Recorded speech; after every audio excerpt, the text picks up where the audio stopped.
Welcome back everyone to the State of the Nation. Now the ruling National People's Power has secured the majority of local bodies in the recent election. However, a closer analysis of the results reveals a troubling trend. Now, despite securing the majority of local bodies, the voter base of the National People's Power has shrunk compared to the 2024 election. The opposition parties have gained ground in this election with a significant increase in their voter share. Now, here's the raw data on that.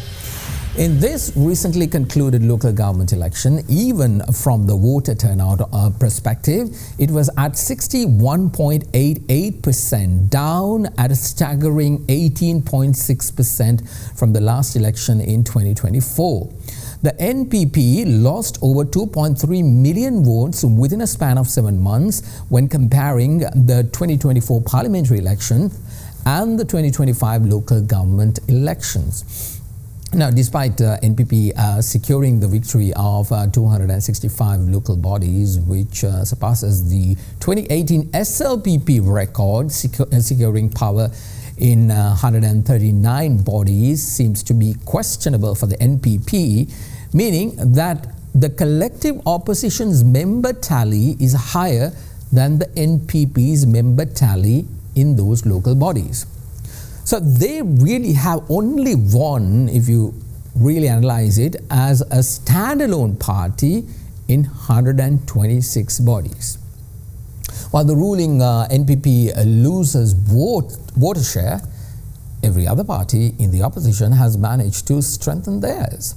Our nation's opposition has managed to increase their votes from 1.9 million in 2024, the SJB, in the general election, to 2.2 million in this year's local government election. It's the same with all the other opposition parties, especially the SLPP, the Sri Lanka Podujana Peramuna, a party that only got a mere around 350,000 votes in 2024, manages to push it threefold to closer to 1 million votes. That's a 6.03% increase. Let's take a deep dive on this, and for that joining me now is Anuradhi Wickramasinghe, who's tonight at the data board. Anuradhi, first of all, let me congratulate you on graduating from the University of London on law. I don't know why you are doing law. It's not as if we have shortages of lawyers in this country. But anyway, that's my opinion. Congratulations on that. So let's get down to business. When you compare all three elections, which we recently concluded, the presidential, the parliamentary, and now the local government election, what patterns did you find? Well, first of all, Mahieash, thank you very much for the congratulations. Now, despite your aversion to lawyers, I feel like that itself is causing you to attract more lawyers. So this is a conversation we have to have later, but thank you once again for the congratulations.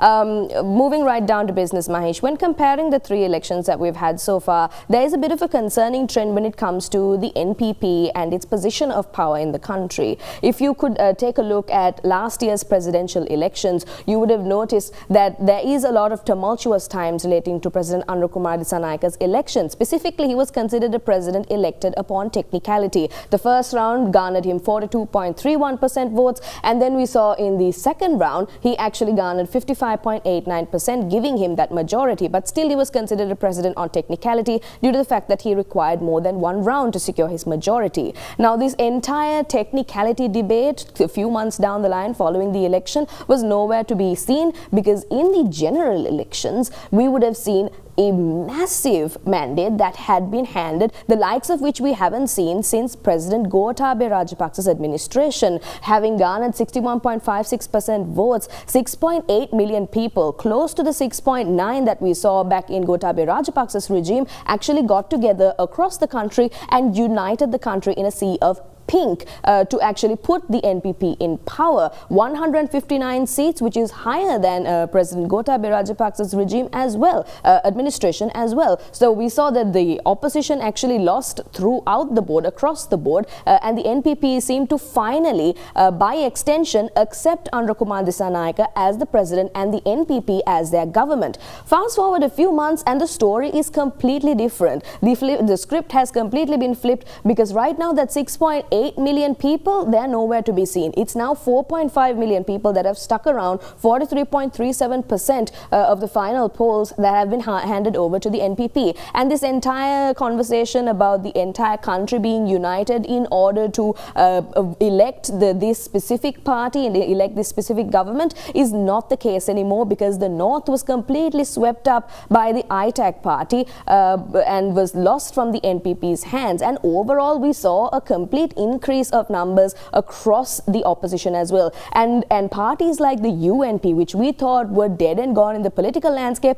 actually rose up again and garnered significant support. Now, considering the fact that there's one more election left, the provincial councils, it's a very questionable trend that we can see at the moment. Of course, all we're seeing is declines. It could be because the opposition upped their PR game. It also could be due to the fact that the campaign promises are taking much longer to deliver than initially expected with that time frame. So really, Mahieash, we can look forward to seeing some sort of trend that could be alarming for the NPP specifically when it comes to securing their power in the political landscape of Sri Lanka. Over to you, Mahieash. Indeed, it is. If you are part of the NPP, it should be worrying, because it's not a good sign. Within a span of 7 months, you lose that much of votes. At least the good news here is that it's just not even 1 year completed, so you have so much of time in order to change this around up until 5 years in order to get back your voters and to keep the promises you made during the campaign. Well, thank you very much, Anuradha Wickramasinghe, at the data board tonight. Let's bring in Mr. Rohana Hettarachchi, the Executive Director of People's Action for Free and Fair Elections, or PAFFREL, to get more insights into the recently concluded election. Thank you, Mr. Hettarachchi, for your time. Now, if you analyze this result, does it show a lack of faith by the people on this government, or is it another certification of the incumbency and what they've been doing thus far? I think, Mahieash, we can't read it that the government popularity has been lost, because anyway, local government elections, the turnout is basically low. That is the tradition in Sri Lankan history. It's somewhere around 50 to 60 in general. It has difference in 2018, but as you said, the government, the vote base compared with the last parliamentary elections reduced in a I think significant way.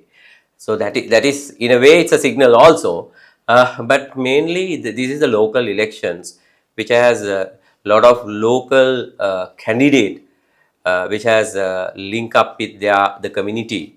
The people may vote for their own relationship, friendship, and they may have many other relationship. They don't take it as a national elections. So therefore, this the government popularity, we can't judge based on that. But on the other hand, after 6 months or immediately after the government, whatever the party who run the country, if they go for a second, third elections, their popularity generally goes down. That is the tradition basically. But this elections, government also need to get the signal, but it doesn't say that the government is bad or government direction is wrong, but there are some sort of signal. In my understanding, government need to think why this has reduced in a way, even though it's not a big amount, big number, but there are some sort of signal for them also. Mr. Rohana, in terms of voter turnout, we saw a considerable drop in numbers this time in the local government election. Could it be related to election fatigue? Are the people losing interest in the process of democracy, and would it be better to space out elections with different time frames? Well, if you compare with 2018 local election, yes, there is a considerable drop, but it was completely different political environment in 2018. We had this Mahinda Sulanga, and the people were not happy with the government those days. So the people took it as a national election in 2018. But this elections we are having immediately after we had these local elections immediately after the presidential election and the parliamentary elections. So therefore, this is not the significant drop in that way. And also most of the local election, the voter turnout is somewhere around 50 to 60 if you look back last 20 to 30 years local elections. But at the same time, I wish to highlight that the image which we have built for the local government also badly impact for this turnout, because we call it local elections. Nobody is serious about the local elections. This is not turning or changing the government. So that is the image we have built over the decades. But I wanted to emphasize that local elections also can make a big difference in their local authority. They have enormous power as a local council because they can earn and spend. Other than the central government, this is the only authority where they can earn and spend, because the rest of the places we can earn, but we have to send to the central government and request again. So the image we have built also make a big impact in this low turnout, but it is general compared with previous other local elections. Absolutely good points there. Well, we have to leave it at that. Thank you very much. That was Mr. Rohana Hettarachchi, the Executive Director of People's Action for Free and Fair Election, or PAFFREL.